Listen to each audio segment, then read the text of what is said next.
The overall goal of this procedure is to experimentally simulate collisions between dust aggregates in the early solar system, and to understand the first steps of planet formation. This is accomplished by first preparing two porous dust aggregates, representing the dust particles in the young solar system.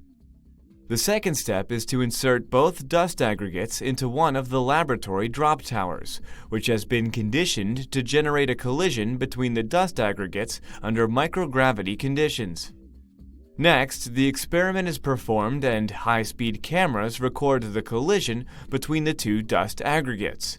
The final step is the analysis of the high-speed recording of the collision with respect to energy loss, mass transfer, and fragmentation of the dust aggregates. Ultimately, these results are used to develop physical models of the dust aggregate collisions in the young solar system, which are required for the modeling of the first steps of planet formation.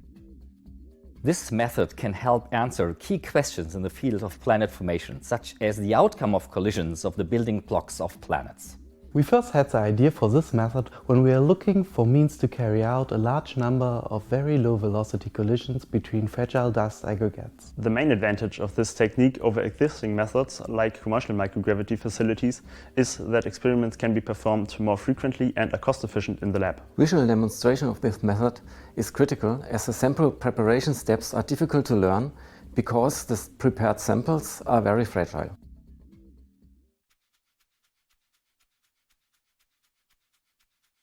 To begin, calculate the amount of material required for the desired shape using the following equation.